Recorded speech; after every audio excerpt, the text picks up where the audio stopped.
ಜೀವಾಣುಗಳು, ಸೂಕ್ಷ್ಮಾಣು ಜೀವಾಣುಗಳು ಹೆಂಗೆ ಭೂಮಿಲಿ ಉಳ್ಕೋಬೇಕು ಅಂದರೆ ಏನೇನು ಮಾಡಬೇಕು. 1 ಎಕರೆ ಜಮೀನಿನಲ್ಲಿ 10 ಜನ ಊಟ ಮಾಡಿ ನೆಮ್ಮದಿಯ ಮುಲಗ ಅಂತ ಪವರ್ ನಾನು ಕಲ್ತಿದ್ದೀನಿ. ಈಗ ನಾನು 19 ವರ್ಷದಿಂದ ಸಾವಯವ ಮಾಡ್ತಾ ಇರೋದು, 9 ವರ್ಷದಿಂದ ನಾನು ಕೂಡ ರಸಬಾಳೆ ಬೆಳೀತಾ ಇರೋದು. ಅದರಿಂದ ವರ್ಕ್ ಆಗುತ್ತೆ ಅಂತ ಗೊತ್ತು. ಶತ್ರು ಕೀಟಗಳನ್ನ ಓಡಿಸಿ ಮಿತ್ರ ಕೀಟಗಳನ್ನ ಜಾಸ್ತಿ ಉತ್ಪನ್ನ ಮಾಡ್ತಕ್ಕಂಥ ಶಿಲೀಂಧ್ರನಾಶಕಗಳನ್ನ ನಾವು ಉತ್ಪನ್ನ ಮಾಡ್ಕೊಂಡಿದೀವಿ. ಸಗಣಿಯಿಂದ ಗೋಮಾತೆ ಅಂತ ಹಸುಗೆ ಅದರಲ್ಲಿ ಇರ್ತಕ್ಕಂಥದ್ದು 108 ಔಷಧಿಗಳನ್ನ ಮಾಡ್ಬೋದು. ಜೀವನ ನೋಡಿ, ಯಾರ ಕೈ ಕೆಳಗೂ ಬೆಳಗಿಲ್ಲ, ಯಾರ ಹತ್ರನೂ ಗೋಗರಗಿಲ್ಲ.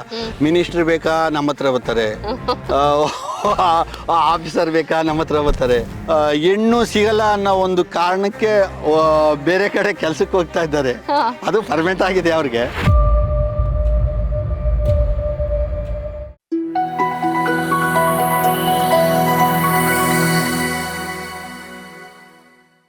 ನನ್ನ ಹತ್ರ ಒಂದು ತುಂಡು ಜಾಗ ಇದೆ, ಏನಪ್ಪಾ ಮಾಡಲಿ, ಇದ್ರಲ್ಲಿ ಸಾಕಾಗೋದಿಲ್ವಲ್ಲ, ನಾನು ಹೇಗೆ ಆದಾಯ ಮಾಡಲಿ, ನನ್ನ ಸಂಸಾರ ಹೇಗೆ ನಡೆಸಲಿ ಅಂತ ಕೊರಗುವ ಕ್ಯಾಟಗರಿಯ ರೈತರು ಒಂದು ಕಡೆ ಆದರೆ, ನಮ್ಮ ನಂಜುಂಡಸ್ವಾಮಿ ಅವರು ವಿಭಿನ್ನ ಅನ್ನೋದು ಇಲ್ಲೇನೆ. ಎಷ್ಟೇ ಚಿಕ್ಕ ಜಾಗ ಇದ್ರೂ ಅದನ್ನು ಹೇಗೆ ಎಫೆಕ್ಟಿವ್ ಆಗಿ ಬಳಸ್ಕೊಂಡು ಅದರಲ್ಲಿ ನೆಮ್ಮದಿಯಾದ ಜೀವನ ಮಾಡ್ಬೋದು, ಭೂಮಿ ಜೊತೆಗೆ ಹೇಗೆ ಕೆಲಸ ಮಾಡ್ಬೋದು, ಅದು ತುಂಬ ಎಫೆಕ್ಟಿವ್ ಆಗಿ ಕೆಲಸ ಮಾಡ್ಬೋದು ಅಂತ ನಿರೂಪಿಸಿದ್ದಾರೆ. ಅವ್ರ ಜೊತೆಗೆ ಮಾತಾಡೋಣ. ಅವ್ರು ಏನೇನೆಲ್ಲ ಪ್ರಯೋಗಗಳು ಮಾಡಿದ್ದಾರೆ, ಅದರಲ್ಲೂ ಪರ್ಟಿಕ್ಯುಲರ್ ಆಗಿ ನೆರಳಿನಲ್ಲಿ ಕೂಡ ಬೆಳಿಬಹುದಾದಂಥ ಕೆಲವು ಬೆಳೆಗಳನ್ನು ತುಂಬ ಚೆನ್ನಾಗಿ ಬೆಳೆದು ಆದಾಯವನ್ನು ಗಳಿಸಿ ಅದನ್ನು ಪ್ರೂವ್ ಮಾಡಿದ್ದಾರೆ. ನಂಜುಂಡಸ್ವಾಮಿ ಅವ್ರ ಹತ್ರ ಮಾತಾಡೋಣ. ಸರ್ ನಮಸ್ಕಾರ. ನಮಸ್ಕಾರ. ಹೇಗಿದ್ದೀರಾ? ಚೆನ್ನಾಗಿದ್ದೀನಿ. ಹಿಟ್ಟುಂಡ್ರ ಬೆಳಿಗ್ಗೆ ರೊಟ್ಟಿ, ರಾಗಿ ರೊಟ್ಟಿ ತಿಂದಿದ್ದೀನಿ. ಒಟ್ಟು ರಾಗಿ ಇರ್ಬೇಕು, ರಾಗಿ ಇರ್ಬೇಕು, ಅದೇ ಬಲ. ದ್ವಿದಳ ಧಾನ್ಯಗಳದ್ದು ಯಾವ್ದಾದ್ರೂ ಒಂದು ಆಹಾರದಲ್ಲಿ ಇದ್ರೆ ನಮಗೆ ಆರೋಗ್ಯವಾಗಿ ಇರ್ತೀವಿ ಅಂತ. ಈಗ 62 ವರ್ಷ. ಹೌದಾ? ನಂಗೆ ಅನ್ಸೋದಿಲ್ಲ ಎಷ್ಟು ಫಿಟ್ ಆಗಿದ್ದೀರಾ. ನಾ ಯಾವ ಜಿಮ್ಮು ಗಿಮ್ಮು ಏನೂ ಇಲ್ಲದೆ. ಏನಿಲ್ಲ, ಜಿಮ್ ಏನ್ ಇಲ್ಲೇ ಇಲ್ಲೇ ಆಗುತ್ತೆ. ಈಗ ನನಗೆ ತುಂಬಾ ಗಮನ ಸೆಳೆದಂತ ವಿಚಾರ ನಿಮ್ಮ ಹತ್ರ ಮಾತಾಡುವಾಗ ಅಂದ್ರೆ, ಒಂದು ಭೂಮಿ ಇದೆ, ಅಲ್ಲಿ ನಾನೇನೋ ಒಂದು ಮೇನ್ ಕ್ರಾಪ್, ಮುಖ್ಯವಾದ ಬೆಳೆ ಹಾಕಿದ್ದೀನಿ. ಅದ್ರ ಜೊತೆಗೆ ನೆರಳಿರೋ ಜಾಗದಲ್ಲಿ ಯಾವುದೇ ಗಿಡ ಬೆಳಕು ಬಿಸಿಲು ಬೀಳಿಲ್ಲ ಅಂದ್ರೆ ಬರೋದಿಲ್ಲ. ಆದ್ರೆ ನೀವು ನೆರಳಿನಲ್ಲಿ ಬೆಳೆದು ಆದಾಯನ ಗಳಿಸಿದಿರಿ. ಆದಾಯ ಅಂತಾನೆ ಯಾಕೆ ಹೇಳ್ತೀನಿ ಅಂದರೆ, ರೈತನಿಗೆ ಜೀವನ ಮಾಡಕ್ಕೆ ಬೇಕಾಗಿರೋದೆ ಭೂಮಿನಲ್ಲಿ ಅಷ್ಟು ಕಷ್ಟಪಡ್ತೀನಿ, ಮಳೆ ಬಿಸಿಲು ಚಳಿ ಗಾಳಿ ಅಂತ ನೋಡಲ್ಲ, ಮಧ್ಯವರ್ತಿಗಳಿರ್ತಾರೆ, ಮಾರ್ಕೆಟಲ್ಲಿ ಒಂದು ರೇಟ್ ಇರುತ್ತೆ, ನಾನು ಜೀವನ ಮಾಡೋಕ್ಕೂ ನನಗೆ ಬೇಕು ಅನ್ನೋದೇ ರೈತನ ಕೊರಗು ಕೂಗು ಅಳಲು ಎಲ್ಲ. ಇವತ್ತು ಈ ನೆರಳಿನಲ್ಲಿ ಬೆಳಿಬಹುದಾ ಅನ್ನೋ ಪ್ರಶ್ನೆ, ನೀವು ಏನು ಮಾಡಿದ್ರಪ್ಪ ಅಂತ ತಿಳ್ಕೊಬೇಕು ಅಂತಾನೆ ನಾನು ನಿಮ್ಮ ಜಾಗಕ್ಕೆ ಬಂದಿದ್ದೀನಿ. ಹೇಳಿ ಏನು ಮಾಡ್ತೀರಿ ಅಂತ. ಸರಿ, ನಾನು ಹೇಳ್ತೀನಿ. ನಾನು ಸ್ಟಾರ್ಟಿಂಗಲ್ಲಿ ಮೊದಲು ಯಾವ ರೀತಿ ಬೆಳೀತಾ ಇರೋ ರೈತರು ಅದೇ ರೀತಿ ನೀರಾವರಿ ಆದಮೇಲೆ, ಮೊದಲು ಬೆದ್ಲಿತ್ತು, ಈಚೀಚೆಗೆ ನಾನು ನೀರಾವರಿ ಆದಮೇಲೆ ಅಕ್ಕಪಕ್ಕ ರೈತರು ನೋಡೇ ನಾನು ಬೆಳೀತಾ ಇದ್ದು. ಆಮೇಲೆ ನನ್ನ ತಲೆಗೆ ಒಳುತ್ತು, ಏನಿದು ಇಷ್ಟೊಂದು ರಾಸಾಯನಿಕ ಹಾಕಿ ನಾನು ರೈತರು ಇಷ್ಟು ಲಾಸ್ ಆಗ್ತಾರಲ್ಲ. ನಾನು ನೋಡಿದೆ, ಒಂದ್ಸರಿ ಕಬ್ಬು ಹಾಕಿದೆ, 110 ಟನ್ ಬಂತು ಸ್ಟಾರ್ಟಿಂಗಲ್ಲಿ. ಆಮೇಲೆ ಪುನಃ ಯಥಾ ಪ್ರಕಾರ ನೆಕ್ಸ್ಟ್ ವರ್ಷ ಬಿಟ್ಟಾಗ ಬರೀ 60 ಟನ್ ಬಂದ್ಬಿಡ್ತು, ಅರ್ಧಕ್ಕರ್ಧ. ಆಮೇಲೆ ಪುನಃ 40 ಟನ್ ಬಂತು. ಅಷ್ಟು 3 ವರ್ಷಕ್ಕೆ ತಲೆದೂಗವತ್ತಾಗೋಗಿತ್ತು. ನಾನು ಕೂತ್ಬಿಟ್ಟೆ, ಬೇಡ ಇದ್ರ ಸವಾಸ, ರಾಸಾಯನಿಕ ಸವಾಸ, ನಮ್ಮ ಪೂರ್ವಜಿತರು ಯಾವ ಥರ ಮಾಡ್ತಿದ್ರು ಹಿಂದೆ ಅದನ್ನೇ ನೋಡವ, ನಾವು ಕೊಟ್ಟಿಗೆ ಗೊಬ್ಬರ ಹಾಕಿ ನಿಧಾನವಾಗಿ ಬೆಳೆಯೋದು, ಬೆಳೆಯೋ ಅಂತ ಗಮನಿಸಿದಾಗ ನನಗೆ ಒಂದು ಇಕ್ರಾ ಅಂತ ಒಂದು ಸಂಸ್ಥೆ ನೆರವಾಯಿತು. ಅವರು ಆವಾಗ ಕೊಟ್ಟೂರು ಮಾಗಡಿಯಿಂದ ಬರ್ತಾಯಿದ್ರು. ಬರ್ಬೇಕಾದ್ರೆ ನಾನು ಕರ್ಕೊಬಂದೆ ನಮ್ಮ ಜಮೀನಿಗೆ. ಈ ಥರ ನಾನು ಸಾವಯವ ಮಾಡಬೇಕು ಅಂತಿದ್ದೀನಿ, ಇದಕ್ಕೆ ಒಂದು ಸ್ವಲ್ಪ ನನಗೆ ಸರಿಯಾದ ರೀತಿ ಗೈಡೆನ್ಸ್ ಬೇಕು, ಮಾರ್ಗದರ್ಶನ ಬೇಕು ಅಂತ ಇಕ್ರಾ ಅಂದ್ಬಿಟ್ಟು ಅವ್ರನ್ನ ಕೇಳಿದಾಗ ಅವರು ಈ ಥರ ಎಲ್ಲ ನನಗೆ ಹೇಳ್ಕೊಟ್ರು. ಸಾವಯವ ಈ ಥರ ಭೂಮಿ ಫಲವತ್ತತೆ ಬೆಳೆಯೋದು ಹೆಂಗೆ, ಜೀವಾಣುಗಳು, ಸೂಕ್ಷ್ಮಾಣು ಜೀವಾಣುಗಳು ಹೆಂಗೆ ಭೂಮಿಲಿ ಉಳ್ಕೋಬೇಕು ಅಂದರೆ ಏನೇನು ಮಾಡಬೇಕು, ಈ ಭೂಮಿ ತಾಕತ್ತಾಗಿದ್ದರೆ ಎಲ್ಲ ಫಸಲನ್ನು ಬೆಳಿಬೋದು ಅನ್ನೋದನ್ನ ಅರಿವು ಮೂಡಿಸಿದ್ರು. ಅದಾದಮೇಲೆ ನಾನು ಹಂತವಾಗಿ ಯಾವ್ಯಾವ ರೀತಿ ಮಾಡಬೇಕು ಅದನ್ನು ನಾನೇ ಪರಿವರ್ತನೆ ಮಾಡ್ಕೊಂಡು ನನ್ನ ಪ್ರಯೋಗದಲ್ಲಿ ಸುಮಾರು ಈಗ ಒಂದು 40 ಜನ ರೈತರು ನನ್ನ ಹತ್ರ ಬಂದು ತಿಳ್ಕೊಳ್ಳೋ ಮಟ್ಟಿಗೆ ಬೆಳೆದಿದ್ದೀನಿ ಅಂದರೆ ನಾನು ಯಾರಿಗೂ ಹೇಳಕ್ ಹೋಗಲ್ಲ. ನನ್ನ ಜಮೀನಿನಲ್ಲಿ ಬೆಳೆದು ತೋರಿಸ್ತಿದ್ದೀನಿ. 1 ಎಕರೆ ಜಮೀನಿನಲ್ಲಿ 10 ಜನ ಊಟ ಮಾಡಿ ನೆಮ್ಮದಿಯ ಮುಲಗ ಅಂತ ಪವರ್ ನಾನು ಕಲ್ತಿದ್ದೀನಿ. ಈಗ ನಿಮ್ ವಿಶೇಷತೆ ಅಂದ್ರೆ 1 ಎಕರೆ ಜಮೀನ್ ಕೊಟ್ರೆ 10 ಜನ ಊಟ ಮಾಡಿ ಆರಾಮಾಗಿರ್ಬೋದು. ಬಟ್ಟೆಗೆ, ಊಟಕ್ಕೆ, ಒಂದು ಮದುವೆ ಮಾಡ್ಬೇಕಾರೆ ಯಾವ ರೀತಿ ದೃಢೀಕರಣ ಬೇಕು ಜಮೀನಿನಲ್ಲಿ ಅನ್ನೋದನ್ನ ಅಳವಡಿಸ್ಕೋಬಹುದು, ಯಾವ ರೀತಿ ಅನ್ನೋದೆಲ್ಲ ನಾನು ಗೈಡೆನ್ಸ್ ಮಾಡೋದ್ರಿಂದ ಸುಮಾರು ಜನ ನಾನು ನೋಡಿ ಈಗ ರೈತರು ಕಲಿತಾ ಇದ್ದಾರೆ. ಅದಲ್ಲದೆ ನಾನು ಮಾಡಿ ಬೆಳೆ ತೋರಿಸ್ತಾ ಇದ್ದೀನಿ. ಈಗ 6 ಅಡಿ ಇರ್ತಕ್ಕಂಥ ಬಾಳೆನ 8 ಅಡಿ ಮಾಡಿ ಮಧ್ಯ ದ್ವಿದಳ ಧಾನ್ಯಗಳನ್ನ ಬೆಳಿತಾ ಇದ್ದೀನಿ. ಅಂದ್ರೆ ಯಾವ್ದು ದ್ವಿದಳ ಧಾನ್ಯ, ಹಸಿರು, ಅಲಸಂದೆ, ಉದ್ದು ಇವೆಲ್ಲನೂ ಬೆಳಿಬೋದು. ಅದಾದ್ಮೇಲೆ ಪುನಃ ನೆಕ್ಸ್ಟ್ ಅದು 3 ತಿಂಗಳು, ಇದು ಬಾಳೆ 12 ತಿಂಗಳು ಇರೋದ್ರಿಂದ ಪುನಃ ಮೆಣಸಿ ಹಾಕ್ಬೋದು. ಸೂರ್ಯನ ಕಿರಣ ಎಲ್ಲಿ ಬೀಳುತ್ತೆ ಆ ಜಾಗದಲ್ಲಿ ಮೆಣಸಿ ಹಾಕಿದ್ರೆ ಆ ಮೆಣಸಿ ಪಕ್ಕ ಬರ್ತದೆ. ಯಾವುದೇ ಕುಂದು ಕೊರತೆ ಬರಲ್ಲ, ರೋಗ ಬರಲ್ಲ. ಅದಕ್ಕೆ ನಾವು ಮಾಡ್ತಕ್ಕಂಥ ಭೂಮಿ ಫಲವತ್ತತೆಯಿಂದ ನಾವು ರಾಸಾಯನಿಕ ಬಳಸ್ತೀವಿ. ಅಗ್ನಿ ಅಸ್ತ್ರಗಳು, ಶಿಲೀಂಧ್ರನಾಶಕಗಳು ಅಂತ ತಯಾರು ಮಾಡ್ಕೊತಿದ್ದೀವಿ. ಅದರಿಂದ ನಾವು ಹೆಚ್ಚೆಚ್ಚು ಜೇನುಳ ಆಕರ್ಷಣೆ, ಜೀವಾಣುಗಳ ಆಕರ್ಷಣೆ ಎಲ್ಲ ಪಡೆದು ನಾವು ನೆರಳಿನಲ್ಲಿ ಮೆಣಸಿ ಬೆಳಿಬೋದು. ಇವಾಗ ನಾವು ನಿಂತಿರೋ ಜಾಗ ಕೂಡ ಬಾಳೆ ಇದೆ. ಬಾಳೆ ಮಧ್ಯದಲ್ಲಿ ನೀವು ಬ್ಯಾಡಗಿ ಹಾಕಿದ್ದೀನಿ. ಇದು ಎಷ್ಟೆಷ್ಟು ಅಡಿಗೆ ಹಾಕಿದ್ದೀರಾ ಬಾಳೆನ? ಇದು 6 ಅಡಿ, ಒಂದ್ ಕಡೆ 7 ಅಡಿ ಪೂರ್ವ ಪಶ್ಚಿಮ. ಗಾಳಿ ಚೆನ್ನಾಗಿ ಆಡಿದ್ರೆ ಯಾವುದೇ ಕುಂದು ಕೊರತೆ ಬರಲ್ಲ. ಯಾವುದೇ ಫಸಲಿಗಾದ್ರೂ ಗಾಳಿ ಹೆಚ್ಚೆಚ್ಚಾಗಿ ಆಡಬೇಕು, ಬಿಸಿಲು ಜಾಸ್ತಿ ಬರಬೇಕು, ಹಾಗಾದ್ರೆ ಅದು ಫಲವತ್ತತೆ ಬರೋದು. ಅದರಿಂದ ಅದ್ರ ಮಧ್ಯೆ ನೆರಳಲ್ಲಿ ಬೆಳೀತಕ್ಕಂಥ ಬ್ಯಾಡಿಗೆ ಮೆಣಸಿನ ಎಲ್ಲಿ ಬಿಸಿಲು ಬರುತ್ತೆ ಅಲ್ಲಿ 4 ಅಡಿಗೆ ಒಂದು ಅಂತ ಮೆಣಸಿ ಗಿಡ ಹಾಕೊಂಡಿದ್ದೀನಿ. ಅಂದ್ರೆ ಇವಾಗ ಈ 2 ಬಾಳೆ ಮಧ್ಯೆ ಒಂಚೂರು ಬೆಳಕು ಬೀಳುತ್ತೆ, ಆ ಜಾಗನ ನೀವು ಮೆಣಸು ಹಾಕೋದಕ್ಕೆ ಬಳಸ್ಕೊಂಡಿದ್ದೀರಿ. ಅಂದ್ರೆ ಇದು ಇಷ್ಟ ನೆರಳಿಗೆ ಅಥವಾ ಇಷ್ಟೇ ಕಡಿಮೆ ಬೆಳಕಿಗೂ ಬರುವಂತದ್ದೇ ಆಯ್ಕೆ ಮಾಡ್ಕೋತೀರಾ? ಬರೋ ಈ ಕಡಿಮೆ ಬೆಳಕಿಗೆ ಬರುವಂತ ಫಸಲುಗಳನ್ನ ನಾವು ಆಯ್ಕೆ ಮಾಡ್ಕೋಬೇಕು. ಓಕೆ, ಈ ನೆರಳಲ್ಲಿ ಬೆಳೆಯುವಂತ ಫಸಲುಗಳು ಯಾವ್ದು? ಈಗ ದ್ವಿದಳ ಧಾನ್ಯಗಳೆಲ್ಲನೂ ಫಸ್ಟ್ ಬೆಳಿಬಹುದು. ಅದನ್ನುವೆ ಓಕೆ, ಫಸ್ಟ್ ದ್ವಿದಳ ಧಾನ್ಯಗಳು ಬೆಳಿಬಹುದು, ಆಮೇಲೆ ಗುಳಿ ರಾಗಿ ಬೆಳಿಬಹುದು. ಹೌದಾ? ರಾಗಿ ಈ 4 ಅಡಿ ಮಧ್ಯ ರಾಗಿ ಹಾಕಿದ್ರೆ, ಗುಳಿ ರಾಗಿ 1 ಎಕರೆಗೆ ಸುಮ್ಮನೆ ಹಾಕಿದ್ರೆ 5 ಕ್ವಿಂಟಲ್ 6 ಕ್ವಿಂಟಲ್ ಬೆಳೆಯೋದು ಕಷ್ಟ. ಇದು ನಾವು ಬೇಕಾದ ಹಾಕಿದ್ರೆ 3 ಕ್ವಿಂಟಲ್ ಬೆಳಿಬೋದು 1 ಎಕರೆಯಲ್ಲಿ. ನಾವು ಬಾಳೆ ಪಕ್ಕ ಗುಳಿ ರಾಗಿ ಹಾಕಿದ್ರೆ 3 ಕ್ವಿಂಟಲ್ ರಾಗಿ ಬೆಳಿಬೋದು. ಓಕೆ, ಅಂದ್ರೆ ನೀವು ಹೇಳ್ತಾ ಇರೋದು ಈಗ ಬಾಳೆ ಮಧ್ಯ ಹಾಕುವ ಉಪಬೆಳೆ ಏನಿರುತ್ತೆ ಅದನ್ನ ನೆರಳಲ್ಲಿ ಹಾಕುವಂಥದ್ದು, ಅದು 3 ತಿಂಗಳು ಕಾಲಾವಕಾಶದ ಹಾಕಿದ್ರೆ ನಿಮಗೆ ಆದಾಯನೂ ಹಂಗೆ ಬರ್ತದೆ. ಓಕೆ, ಇವಾಗ ಇದು ಹಾಕಿ ಎಷ್ಟು ಸಮಯ ಆಯ್ತು? ಈಗ ನೋಡಿ, ಇದು 3.5 ತಿಂಗಳಾಯ್ತು ಮೆಣಸಿ. ಅದಕ್ಕಿಂತ ಮುಂಚೆ ದ್ವಿದಳ ಧಾನ್ಯಗಳು ಹಾಕಿದ್ದೆ. ಅದಾದ್ಮೇಲೆ ಅದು 3 ತಿಂಗಳಿಗೆ ಕ್ಲೋಸ್ ಆಯ್ತೆ. ಹಸಿರು, ಅಲಸಂದೆ, ಉದ್ದು ಎಲ್ಲ. ಅದಾದ್ಮೇಲೆ ಪಕ್ಕದಲ್ಲಿ ಈ ಮೆಣಸಿ ಹಾಕ್ತಿದ್ದೀನಿ. ಇದು 4 ತಿಂಗಳಿಗೆ ಬಂದಿದೆ. ಓಕೆ, ಇವಾಗ ಈ ಮೆಣಸು ಅಥವಾ ಯಾವುದೇ ಹಾಕಿದ್ರು ಈ ತರ ಗಿಡಗಳಿಗೆ ಒಂದು ಹುಳು ಹೊಡೆಯೋದು ಏನೋ ಆ ತರದ್ದೆಲ್ಲ ಆಗುತ್ತಲ್ಲ, ಅದು ಇದಕ್ಕೆ ಎಫೆಕ್ಟ್ ಆಗೋ ಮಾಡೋದು, ಒಂದಕ್ಕೊಂದಕ್ಕೆ ತೊಂದರೆ ಆಗೋದು ಆ ತರದ್ದೇನೂ ಆಗಲ್ವಾ ಇದರಲ್ಲಿ? ಆ ತರ ಏನಿಲ್ಲ.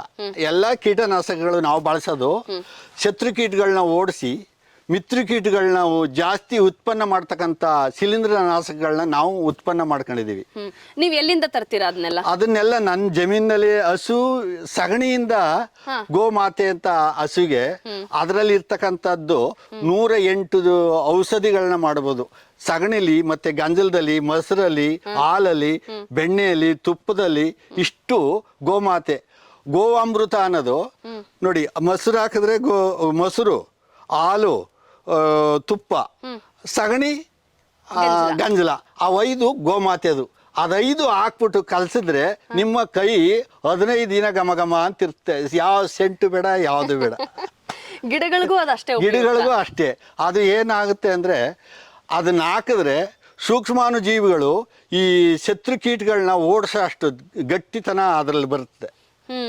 ಮಿತ್ರ ಕೀಟಗಳು ಜಾಸ್ತಿ ಆಗುತ್ತೆ, ಆ ಶತ್ರು ಕೀಟಗಳು ಓಡ್ತವೆ. ಅಂದ್ರೆ ಕೀಟನಾಶಕ ಅದು ಮಣ್ಣಿಗೂ ಫಲವತ್ತತೆ ಕೊಡುತ್ತೆ. ಅಂದ್ರೆ ಇದನ್ನ ನೀವು ಸ್ಪ್ರೇ ಮಾಡ್ತೀರಾ? ಇದನ್ನ ಸ್ಪ್ರೇ ಮಾಡ್ತಿದೀವಿ. ಅದಲ್ಲದೆ ಅಗ್ನಿ ಅಸ್ತ್ರ ಅಂತ ಒಂದು 7 ತರ ಸೊಪ್ಪುಗಳನ್ನ, ಬೇವು, ವಂಗೆ, ಎಕ್ಕ, ಕಕ್ಕ, ಈ ಸೊಪ್ಪುಗಳನ್ನ ನಾವು ಒಂದು ಮಡಕೆಯಲ್ಲಿ ಹಾಕಿ ಅದಕ್ಕೆ ಒಂದು ಸ್ವಲ್ಪ ಗಂಜಲ ಹಾಕಿ ಅದನ್ನ ಕುದಿಸಿ 6 ತಿಂಗಳ ಗಂಟ ಇಟ್ಕೋಬಹುದು. ಅದು ಶಿಲೀಂಧ್ರನಾಶಕ ಅಂತ. ಅದು ಕಾಯಿ ಕೊರಕ ಏನಾದ್ರು ಬಂದ್ರೆ ಅಕ್ಕಪಕ್ಕ ಇರ್ತಕ್ಕಂಥ ಜಮೀನಿನಿಂದ ಬರ್ಬೋದು, ಅಕ್ಕಪಕ್ಕ ಇರ್ತಕ್ಕಂಥ ಬೇರೆ ಬೇರೆ ಕಡೆಯಿಂದ ಬರ್ಬೋದು, ಗಾಳಿಲಿ ಬರ್ಬೋದು. ಅದನ್ನೆಲ್ಲ ಹೋಗ್ಲಾಡ್ಸಕ್ಕೆ ಶಿಲೀಂಧ್ರನಾಶಕ ಅಂತ ಅದನ್ನ ನಾವು ಇಟ್ಕೊಂಡು ಹೆಸರ ನಾವೇ ಸ್ವಂತಕ್ಕೆ ಅದನ್ನ ಬಳಸ್ತಿದೀವಿ. ಅಂದ್ರೆ ನೀವು ಕಂಡಿಡಿಯೋದು ನೀವೇ, ಹೆಸರು ನಾಮಕರಣ ಮಾಡೋದು ನಾವೇ, ಬಳಸ್ತಾ ಇರೋದು ನೀವು. ಇವಾಗ ಇದು ನಿಮ್ಮ ಹತ್ರ ಟ್ರೈನಿಂಗ್ ತಗೊಂಡು ಇದನ್ನೆಲ್ಲ ಬೇರೆಯವರೆಲ್ಲ ಬಳಸಿ ಅದರದ್ದು ರಿಸಲ್ಟ್ ಎಲ್ಲ ಬಂದಿರೋದೆಲ್ಲ ಇದೆಯಾ? ಇದೆ. ಈಗ ಸುಮಾರು ನಮ್ಮೂರಲ್ಲಿ ಒಂದು 20 ಜನ ಮಾಡಿದ್ದಾರೆ ನನ್ನ ಥರನೇ. ಆದರೆ ಅವರು ಒಂದು ಸ್ವಲ್ಪ ಭೂಮಿ ಸಿದ್ಧತೆ ಇನ್ನೂ ಒಂದು ಸ್ವಲ್ಪ ಕೇಳುತ್ತೆ ಅವ್ರದ್ದು. ಇದು ಸಿದ್ಧತೆ ಸಾವಯವಕ್ಕೆ ಅಳವಡಿಸ್ಕೋಬೇಕಾದ್ರೆ ಮಲ್ಚಿಂಗ್ ಎಲ್ಲ ಮಾಡಬೇಕು. ತಯಾರು ಮಾಡಬೇಕು. ಈಗ ನೀವು ರಾಸಾಯನಿಕ ಬಳಸ್ತಾ ಇದ್ದೀರಿ, ನೀವು ಫಸ್ಟಿಂದ ಇಲ್ಲಿವರೆಗೂ ರಾಸಾಯನಿಕ ಬಳಸ್ತಿದ್ದೀರಿ. ಈಗ ನನ್ನ ಹತ್ರ ಬಂದ್ರಿ, ನಾನು ಸಾವಯವ ಮಾಡಬೇಕು ಅಂತ ನಾನು ಹೇಳ್ತೀನಿ, ನಿನ್ನ ಭೂಮಿಗೆ 120 ದಿನ ಗಡುವು ಕೊಡು, ನಾನು ಹೇಳ್ದ ಮಾಡು, ನಿನ್ನ ಸಾವಯವ ಮಾಡ್ಬಿಡ್ತೀನಿ ಭೂಮಿನ ಅಂತ ಹೇಳ್ತಿದ್ದೀನಿ. ಅಂದ್ರೆ ಇವಾಗ ನಾನು ಕೆಮಿಕಲ್ ಹಾಕಿ ಎಷ್ಟು ವರ್ಷ ಆ ಭೂಮಿನ ಉತ್ತಿದ್ರುವೆ ನೀವು ಇವಾಗ ಆ 150 ದಿನದ ಗಡುವು ತಗೊಂಡು ಅದನ್ನ ಮತ್ತೆ ಸರಿ ಮಾಡಬಹುದು. ಓಕೆ, ಹಾ, ಏನ್ ಮಾಡ್ತೀರಿ ಅವಾಗ? ಅದಕ್ಕೆ 30 ದ್ವಿದಳ ಧಾನ್ಯಗಳನ್ನ ಬಿತ್ತಬೇಕು ಆ ಜಮೀನಿಗೆ. ಓಕೆ, ಅದು 4 ಅಡಿ ಎತ್ತರಕ್ಕೆ, ಅದು 1 ಎಕರೆಗೆ 30 kg-ಯಿಂದ 40 kg ಗಂಟ ಬಿತ್ತಬೇಕು. ಅದನ್ನ 4 ಅಡಿ ಅಂತರ ಬರುತ್ತೆ, ಅದನ್ನ ಮಲ್ಚಿಂಗ್ ಮಾಡಿಸ್ಬೇಕು. ಪುನಃ ಇನ್ನೊಂದು ಬಾರಿ ಈಗ ಅಡ್ಡ ಬಿತ್ತಿ ಇನ್ನೊಂದು ಬಾರಿ ಮಲ್ಚಿಂಗ್ ಮಾಡಿಸ್ಬೇಕು. ಒಂದ್ಸರಿ ಹಿಂಗೆ 2 ಸಾರಿ ಮಲ್ಚಿಂಗ್ ಮಾಡಿದ್ರೆ ನಿಮ್ ಭೂಮಿ ಅಲ್ಲಿಗೆ ಅದ ಬಂದ್ಬಿಡ್ತು. ಆವಾಗ ನೀವು ಒಂದು ಮಾಗೆ ಉಳುಮೆ ಅಂದ್ರೆ ಬೇಸಿಗೆ ಕಾಲದಲ್ಲಿ ಮಾಗೆ ಉಳುಮೆ ಮಾಡಬೇಕು. ಅದನ್ನ ಆ ಮಾಳಿಗೆ ಉಳುಮೆದಲ್ಲಿ ಅಲ್ಲಿ ಭೂಮಿಲಿ ಇರ್ತಕ್ಕಂಥ ಶತ್ರು ಕೀಟಗಳವಲ್ಲ ಅದೆಲ್ಲ ಒಣಗಿ ಆಚೆಗೆ ಹೋಗುತ್ತೆ. ಮಿತ್ರ ಕೀಟ ಆಳದಲ್ಲಿ ಉಳ್ಕತ್ತದೆ, ಒಳ್ಳೆ ತಂಪಾದ ಜಾಗದಲ್ಲಿ ಇರ್ತದೆ. ಅದು ಹೆಂಗ್ ನೀವು ಪತ್ತೆ ಮಾಡಿದ್ರಿ ಅಂತ ಹೇಳ್ಬೋದು. ಈಗ ಒಂದು ಕೆರೆ ಇರ್ತದೆ, ಆಕಸ್ಮಿಕವಾಗಿ ಮಳೆ ಬರ್ತದೆ, ಆ ಕೆರೆ ಫುಲ್ ತುಂಬ್ಕತ್ತೆ. ಆಗ ಕಪ್ಪೆಗಳು ನಿಮ್ಗೆ ಎಷ್ಟು ಬೇಕೋ ಅಷ್ಟು ಹರಿತಿರ್ತವೆ, ಕರ ಕರ ಕರ ಕರ ಅಂತಿರ್ತವೆ. ಅದನ್ನ ನೀವು ಕೇಳಿದ್ದೀರಾ ಅಲ್ವಾ? ಅದೆಲ್ಲಿ ಬಂತು? ಮಳೆಯಿಂದ ಮೇಲಿಂದ ಬಂತ? ಇಲ್ಲ, ಕೆರೆ ಎಲ್ಲಿ ಆಳದಲ್ಲಿ ತಂಪಾದ ಜಾಗ ಇತ್ತು ಅಲ್ಲಿವರೆಗೆ ಅದೇನು ಬೇಕು ತಿನ್ಕೊಂಡು ಅದು ಬಿದ್ದಿತ್ತು. ನೀರು ಬಂತಲ್ಲ ಆ ಖುಷಿಗೆ ಅದು ಸೌಂಡ್ ಮಾಡ್ತು. ಓ, ಇದು ಒಂದು ಸಿಗ್ನಲ್ ಕೊಡುತ್ತೆ ಪ್ರಕೃತಿನಲ್ಲಿ. ನೋಡಿ ಎಷ್ಟು ಚೆನ್ನಾಗಿದೆ ಆ ಸಂಜ್ಞೆಗಳೆಲ್ಲ ಅಲ್ವಾ? ಓ ನೈಸ್, ತುಂಬಾ ಚೆನ್ನಾಗಿದೆ. ನೀವೇ ಏನೋ ಇದು ಮಾಡ್ತೀನಿ ಅಂತ ಹೇಳಿದ್ರಿ, ಶಿಲೀಂಧ್ರ, ಕೀಟನಾಶಕ ಎಲ್ಲ. ಸೊ ಅದ್ ಹೇಗ್ ಮಾಡ್ತೀರಾ ಅಂತ ನೋಡೋಣ. ನಿಮ್ದು ಎಷ್ಟು ದೊಡ್ಡ ಜಮೀನಿದೆ? ನನಗೆ ಪಾಲಾದಾಗ ಒಂದು 2.5 ಎಕರೆ ಜಮೀನ್ ಕೊಟ್ಟಿದ್ರು. ನಾನು ಈ ಜಮೀನಲ್ಲೇ ಸಂಪಾದನೆ ಮಾಡಿ 2 ಮಕ್ಕಳ ಓದಿಸಿದೀನಿ, ವಿದ್ಯಾಭ್ಯಾಸ ಕೊಡಿಸಿದೀನಿ. ಒಳ್ಳೆ ನಾನು ವಿದ್ಯಾಭ್ಯಾಸ ಇಲ್ಲ, ನನಗೆ 2ನೇ ಕ್ಲಾಸು. ಆದ್ರಿಂದ ನನ್ನ ಮಕ್ಕಳಾರು ವಿದ್ಯಾಭ್ಯಾಸದಲ್ಲಿ ಇರ್ಲಿ ಅಂತ ಅವ್ರನ್ನ ಒಳ್ಳೆ ವಿದ್ಯಾಭ್ಯಾಸ ಕೊಟ್ಟಿದ್ದೀನಿ. ಇವಾಗ ಇದು ಒಂದು ಹೆಣ್ಣು ಸಿಗಲ್ಲ ಅನ್ನೋ ಒಂದು ಕಾರಣಕ್ಕೆ ಬೇರೆ ಕಡೆ ಕೆಲ್ಸಕ್ಕೆ ಹೋಗ್ತಾ ಇದ್ದಾರೆ. ಅದು ಪರ್ಮನೆಂಟ್ ಆಗಿದೆ ಅವ್ರಿಗೆ. ಇನ್ನೊಂದು ಸ್ವಲ್ಪ ದಿನ ನನಗೆ ತಕ್ಕಂತ ಸೊಸೆ ಸಿಕ್ಕಿದ್ದಾರೆ ಈಗ ಸದ್ಯ. ಇನ್ನೊಬ್ಳು ಸಿಕ್ಕಿದಾಳೆ. ಅವಳ ಲಗ್ನ ಆದ್ಮೇಲೆ ಅವ್ರಿಗೆ ಹೇಳಿದೀನಿ, ನಾವೆಲ್ಲ ಪೂರ್ತಿ ವ್ಯವಸಾಯಕ್ಕೆ ಬಂದ್ಬಿಡೋಣ. ಈಗ ನಾನು ಒಬ್ಬನೇ 10 ಲಕ್ಷ ಸಂಪಾದನೆ ಮಾಡ್ತೀನಿ ವರ್ಷಕ್ಕೆ. ನೀವೆಲ್ಲ ತೊಡಗಿಸ್ಕೊಂಡ್ರೆ ಇನ್ನೂ ಜಾಸ್ತಿ ಸಂಪಾದನೆ ಮಾಡ್ಬೋದು, ಆರೋಗ್ಯವಾಗಿರ್ಬೋದು ಅಂತ ಹೇಳ್ಕೊಂಡಿದೀನಿ.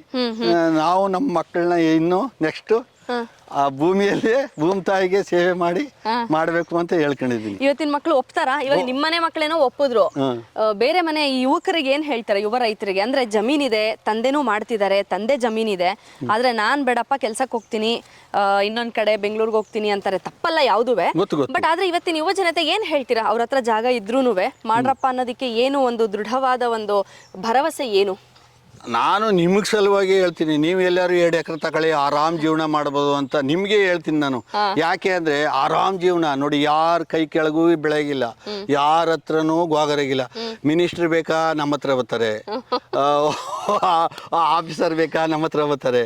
ಈಗ ಸುತ್ತೂರು ಕೇವಿಕರು ಹೆಂಗ್ ಬೆಳೆದಿದೆ ನಂಜನಗೂಡು ರಸಬಾಳೆ ಅಂತ ಬಂದಿದ್ರು.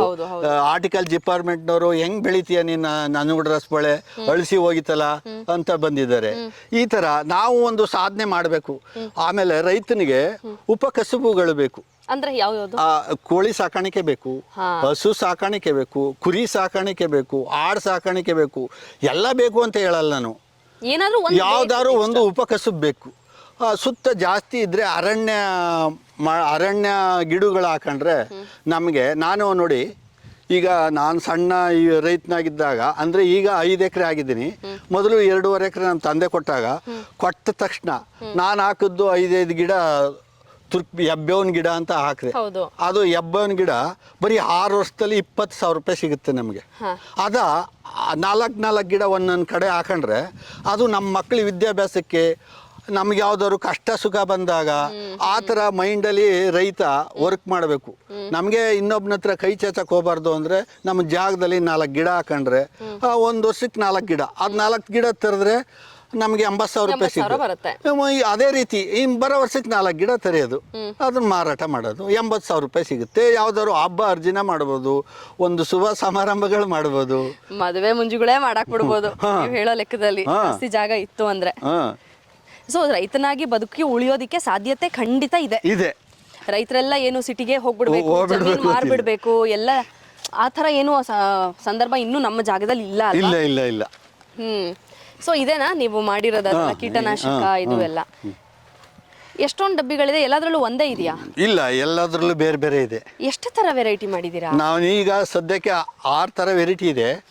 ಇನ್ನು ಜಾಸ್ತಿ ಫಸಲು ಬಂದಾಗ ನಾನು ಆ ಥರ ಮಾಡ್ತಿದ್ದೀನಿ. ಏನೇನಿದೆಲ್ಲ? ನೀರು ತುಂಬಿಸಿದೀರಾ? ಯಾವ್ದ್ಯಾವ್ದ್ರಲ್ಲಿ ಏನಿದೆ? ಇದು ಯಾವ್ಯಾವ್ದಕ್ಕೆ ಹಾಕೋದು ನೋಡಿ. ಇದು ಮಜ್ಜಿಗೆ, ಅರಿಶಿನ, ಸೀಗೆ ಪುಡಿ, ಇಂಗು ಇಷ್ಟು ಹಾಕಿದ್ದೀನಿ. ಇದು ಮತ್ತೆ ಬರ್ತಕ್ಕಂಥ ಕೀಟನಾಶಕಗಳಿಗೆಲ್ಲ ಆಗುತ್ತೆ ಇದು. ಈ ಮನೆ ಮದ್ದು ಅಂತ ಅಡಿಗೆ ಮನೆಯಲ್ಲಿ ನಮ್ಮ ಆರೋಗ್ಯಕ್ಕಿದೆ ಅಂತೀವಿ. ಸೊ ಗಿಡಗಳ ಆರೋಗ್ಯಕ್ಕೂ ಅಡಿಗೆ ಮನೆ ವಸ್ತುಗಳೇ ಹೆಲ್ಪ್ ಆಗುತ್ತೆ. ನೋಡಿ ಎಷ್ಟು ಚೆನ್ನಾಗಿದೆ. ಅರಿಶಿನ ತೇದ್ಬಿಟ್ರೆ ಎಲ್ಲಿಗೆ ಹಾಕಬಹುದು, ಅಡಿಗೆಗೆ ಹಾಕಬಹುದು. ನೋಡಿ ಹೆಂಗಿದೆ, ಗಿಡಗೂ ಹಾಕ್ಬೋದು. ಇದ್ರಲ್ಲಿ ಇರ್ತಕ್ಕಂಥ ಇದು ಹಿಂದೆ ಪೂರ್ವದ್ರು ಮಾಡಿರೋದು. ಇದು ಸಿಟಿಲಿ ಗೊತ್ತಿಲ್ಲದೆ ಇದರ ಈ ಕೆನ್ನೆಗೆ ಹಾಕೊಂಡ್ರೆ ಎಷ್ಟು ಮೃದು ಬರುತ್ತೆ, ಆಮೇಲೆ ಒಳ್ಳೇದು, ಯಾವುದು ರೋಗಾಣುಗಳು ಬರಬಾರ್ದು ಅಂತ ಈ ಕೆನ್ನೆಗೆ ಅರಿಶಿನ ಹಾಕೊಂಡು ಹಳ್ಳಿಲಿ ಇರ್ತಕ್ಕಂಥ. ಹೌದು. ಇದಕ್ಕೇನಕ್ಕೆ ಇವಾಗ ಇದು ಯಾವುದಕ್ಕೋಸ್ಕರ ಹಾಕಿರೋದು? ಇದು ಬದನೆ ಹಾಕಿದ್ದೀನಿ ಮೇಲ್ಗಡೆ.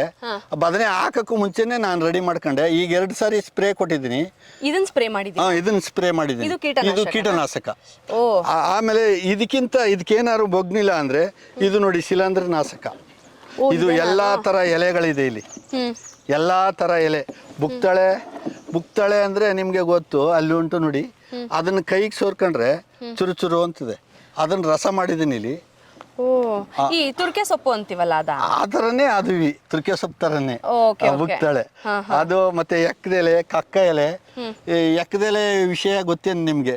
ಯಾರು ಮನೇಲಿ ಮಕ್ಕಳಿಗೆ ಹುಷಾರ್ ತಪ್ಪರೆ ಅದನ್ನೇ ಇಳಿ ತೆಗೆದು ಅದೆಲ್ಲ ಮಾಡ್ತಾರೆ. ಅದ್ರಲ್ಲಿ ಅದು ಅಷ್ಟೊಂದು ಪವರು. ಈಗ ಯಾಕೆ ಎಕ್ಕದೆಲೆ ಅಂದ್ರೆ ಅದನ್ನ ಮೂಗ್ಲಿ ಹತ್ರದಲ್ಲಿ ಇಟ್ಟರೆ ಮಕ್ಕಳಿಗೆ ಆ ವಾಸನೆಗೆ ಅಲ್ಲಿರ್ತಕ್ಕಂಥ ಕಾಯಿಲೆ ಹೋಗುತ್ತೆ. ಅಷ್ಟೇ. ಈಗ ಅರಳಿ ಮರ ಸುತ್ತಿದಾರಲ್ಲ, ಅರಳಿ ಮರದಲ್ಲಿ ಅಲ್ಲಿರ್ತಕ್ಕಂಥ ಆಮ್ಲಜನಕ ಬೆಳಗ್ಗೆ ಹೊತ್ತು ಸುತ್ತಿದಾಗ ನಿಮ್ಮ ಮೂಗಲಿ ಒಳಗೆ ಹೋಗಿ ಅಲ್ಲಿರ್ತಕ್ಕಂಥ ರೋಗ ಹೋಗುತ್ತೆ. ನೋಡಿ, ನಮ್ಮ ಶಾಸ್ತ್ರದಲ್ಲೂ ಒಂದು ವಿಜ್ಞಾನ ಇದೆ ಅಲ್ವಾ? ಎಷ್ಟು ಚೆನ್ನಾಗಿದೆ ನೋಡಿ. ಈ ಅರಳಿ ಮರ ಸುತ್ತಾರಲ್ಲ, ಈ ಸುಮಾರು ಜನ ಮಕ್ಕಳಿದ್ದದವ್ರು ಸುತ್ತಾರೆ ಅರಳಿ ಮರನ. ಆಮೇಲೆ ಈ ರೋಗ ಜಾಸ್ತಿಯಾಗಿ ಹಾಸ್ಪಿಟ್ಲ್ ಹೋಗಿ ಬಂದ್ಬಿಟ್ಟೆ ಯಾವುದು ವಾಸಿ ಆಗಲಿಲ್ಲ ಅಂತವ್ರು ಅರಳಿ ಮರ ಬೆಳಿಗ್ಗೆ 4 ಗಂಟೆಗೆ ಸುತ್ತಾರೆ. ಆಗ ಅರಳಿ ಮರ ಊರ ಮುಂದೆ ಇರ್ತದೆ. ಅದು ಎಲ್ಲ ಥರನೂ ಹೀರ್ಕೊಂಡು ಮಡಗಿರ್ತದೆ ಆಮ್ಲಜನಕನ. ಅದು ನಾವು ಬೆಳಗಿನ ಟೈಮು ಹೋಗಿ ಸುತ್ತಿದಾಗ ಅದ್ರ ವಾಸನೆಗೆ ಆ ರೋಗ ಹೋಗೋದು. ಅದ್ರಲ್ಲೊಂದು ವಿಜ್ಞಾನ ಇದೆ. ಅದು ದೇವರು ಆ ತರ ಹೇಳಿದಾನೆ, ಅರಳಿ ಮರ ಸುತ್ತು ಅಂತ ಕೈ ಮುಕ್ಕೊಂಡು. ನೋಡಿ, ಈ ತರ ಎಲ್ಲಕ್ಕೂ ಒಂದೊಂದು ಉದಾಹರಣೆ ಇದೆ ದೇವರು. ನೋಡಿ, ಈಗ ನಾವು ಸುಣ್ಣ ಬೆಳೆದಿದ್ದೀವಿ, ಇದು ಕಟ್ಗಾಲು ಅಂತ ಹೇಳಿ ನಮ್ಮ ಪೂರ್ವಜರು ಹೇಳಾರೆ. ಅದು ಬೆಳೆದ್ರೆ ಗೆದ್ಲು ಮೇಲ್ಗಡೆ ಹೋಗಲ್ಲ. ಅದು ಔಷಧಿ ತರನೇ ಮಾಡುತ್ತೆ. ಅದು ಮರಕ್ಕೆ ಆ ತರ. ಅವ್ರ ಪೂರ್ವಜರು ಏನಂದ್ರು ಅಂದ್ರೆ, ಸಂಕ್ರಾಂತಿ ಹಬ್ಬ ಅಂತೂ ಕಟ್ಕಾಲ್ ಮಡ್ಗೋ, ಕಟ್ಕಾಲ್ ಹೊಡಿಯೋ ಅಂತಿದ್ರೆ. ಅದು ಏನಕ್ಕೆ ಹೊಡಿತಾರೆ ಅಂತ ಅದನ್ನ ಹೇಳಿದ್ರೆ ಯಾರು ಹೊಡೆಯಲ್ಲ. ಕಟ್ಕಾಲು ಅಂದ್ರೆ ಹೊಡಿತಾರೆ ಸುಣ್ಣನ. ಅದಕ್ಕೆ ಅದು ಮೇಲ್ಗಡೆ ಇಲ್ಲಿ ಈ ಬೇಸಿಗೆ ಕಾಲದಲ್ಲಿ ಗೆಜ್ಜಲು ಮೇಲ್ಗಡೆ ಹೋಗುತ್ತೆ, ಮರನ ಉಂಡೆ ಮಾಡುತ್ತೆ ತಿಂದು. ಅದಕ್ಕೆ ಸಲುವಾಗಿ ಸುಣ್ಣ ಹೊಡೆದ್ರೆ ಅದು ಬ್ಯಾಕ್ಟೀರಿಯಾ ಕೀಳೆ ಬಿಟ್ಬಿಡ್ತದೆ. ಸೊ ಗೆದ್ಲು ಪ್ರಾಬ್ಲಮ್ ಬರಲ್ಲ. ಒಂದಕ್ಕೊಂದು 3 ಗಂಟೆ ಟೈಮ್ ಆಯ್ತಲ್ಲ ಅಲ್ವಾ? ಚೆನ್ನಾಗಿದೆ. ಇದ್ರ ಬಗ್ಗೆ ಹೇಳಿ, ಇನ್ನೇನೇನು ಸೊಪ್ಪುಗಳು ಹಾಕಿದೀರಾ? ಇಲ್ಲಿ ಎಲ್ಲಾ ಸೊಪ್ಪುಗಳನ್ನ ಹಾಕಿದೀನಿ. ಮತ್ತೆ ಸಗಣಿ ಗಂಜಲ ಹಾಕಿದೀನಿ. ಇದು ನಮ್ಮ ಜೀವಾಮೃತ. ಅದೇ ಗೋಮೂತ್ರ, ಹಸುಂದು ಸಗಣಿ, ಗಂಜಲ, ಬೆಲ್ಲ, ದ್ವಿದಳ ಧಾನ್ಯದ ಹಿಟ್ಟು ಎಲ್ಲ ಹಾಕಿದೀನಿ. ಇದು ಇವಾಗ ಇದೆಲ್ಲ ಇದು ಗೆಡ್ಡೆ ಕೊಡೋದು. ಗೆಡ್ಡೆಗಾ? ಗೆಡ್ಡೆಗೆ ಇವೆರಡು ಕೀಟನಾಶಕಗಳಿಗೆ. ಸರಿ ಸರಿ. ಎಷ್ಟು ದಿನ ಮುಂಚೆ ಇವಾಗ ಬದನೆ ಹಾಕಿದಿರಿ ಅಂದ್ರಿ, ಬದನೆ ಹಾಕಿ ಎಷ್ಟು ದಿನ ಆಯ್ತು? ಬದನೆ ಹಾಕಿ 42 ದಿನ. ಇದನ್ನ ಯಾವಾಗ ಮಾಡಿ? ಇದು 40 ದಿನ ಆಗೋಯ್ತು. ಬದನೆ ಹಾಕದಲ್ಲೇ ಇದು ಸ್ಟಾರ್ಟ್ ಮಾಡ್ಕೊಂಡೆ. ಓಕೆ. ಇದನ್ನ ಎಷ್ಟು ದಿನ ಆದ್ಮೇಲೆ ಬಳಸಕ್ ಶುರು ಮಾಡ್ತೀರಾ? ಇದು 7 ದಿನ, ಇದು 7 ದಿನ, ಇದು 14 ದಿನ, ಇದು 21 ದಿನ. ಅಷ್ಟು ದಿನ ಹಿಂಗಿರ್ಬೇಕು. ಅಷ್ಟು ದಿನ ಹಿಂಗಿರ್ಬೇಕು. ಒಂದೇ ಕಡೆ ಕೋಲಾಡಿಸ್ಬೇಕು, ಹಿಂಗೆ ಬಲಗಡೆನೆ ಒಂದೇ ಡೈರೆಕ್ಷನ್. ಪುನಃ ಈ ತರ ಉಲ್ಟಾ ಹೊಡಿಬಾರ್ದು. ಅದು ಜೀವಾಣುಗಳು, ಸೂಕ್ಷ್ಮಾಣು ಜೀವಾಣುಗಳು ಉಲ್ಟಾ ಹೊಡೆದ್ರೆ ಹೋಗುತ್ತೆ. ಈ ಕಡೆ ತಿರುಗಿದ್ರೆ ಏನೂ ಆಗಲ್ಲ. ರಿಟರ್ನ್ ಹೊಡೆದ್ರೆ ಸೂಕ್ಷ್ಮಾಣು ಜೀವಾಣುಗಳು ಎಫೆಕ್ಟ್ ಆಯ್ತವೆ. Okay okay. ಇವಾಗ ಇದನ್ನ ಸ್ಪ್ರೇ ಮಾಡೋದು ಅಂದ್ರೆ ಇದನ್ನ ಸೋಸಿ ಇದ್ರ ತಿಳಿ ತಗೊಂಡು ಇದ್ರಲ್ಲಿ 1 ಲೀಟರ್ ತಗೋತೀವಿ. 20 ಲೀಟರ್ಗೆ ಒಂದೊಂದೇ ಲೀಟ್ರ್, ಎಲ್ಲ ಒಂದೊಂದೇ ಲೀಟ್ರ್. 20 ಲೀಟರ್ಗೆ 1 ಲೀಟ್ರ್. ಎಷ್ಟು ದೊಡ್ಡ ಜಾಗಕ್ಕೆ ಹಾಕಿದ್ದೀರಾ ಈಗ? ಈಗ ಒಂದು 3/4 ಎಕರೆ ಹಾಕಿದ್ದೀನಿ. ಇಷ್ಟು ಸಾಕಾಗತ್ತೆ? ಅದಕ್ಕೆ ಸಾಕಾಗುತ್ತೆ. ಆಗಿ ಮಿಗುತ್ತಲ್ವಾ? ಮಿಗುತ್ತೆ. ಓಕೆ. ಅಂದ್ರೆ ಇವಾಗ 7 ದಿನ ಆದ್ಮೇಲೆ ಯಾವಾಗ ಬೇಕಿದ್ರು ಅದನ್ನ ನಮ್ಗೆ ಗಿಡ ಒಂದ್ ಸ್ವಲ್ಪ ನೋಡ್ತೀವಿ. ಯಾವ್ದಾದ್ರು ಕೀಟನಾಶಕ ಜಾಸ್ತಿ ಆಯ್ತು ಅಂದ್ರೆ ಸ್ಪ್ರೇ ಮಾಡ್ತೀವಿ. ವರ್ಕ್ ಆಗಿದೆಯಾ? ವರ್ಕ್ ಆಗಿದೆ.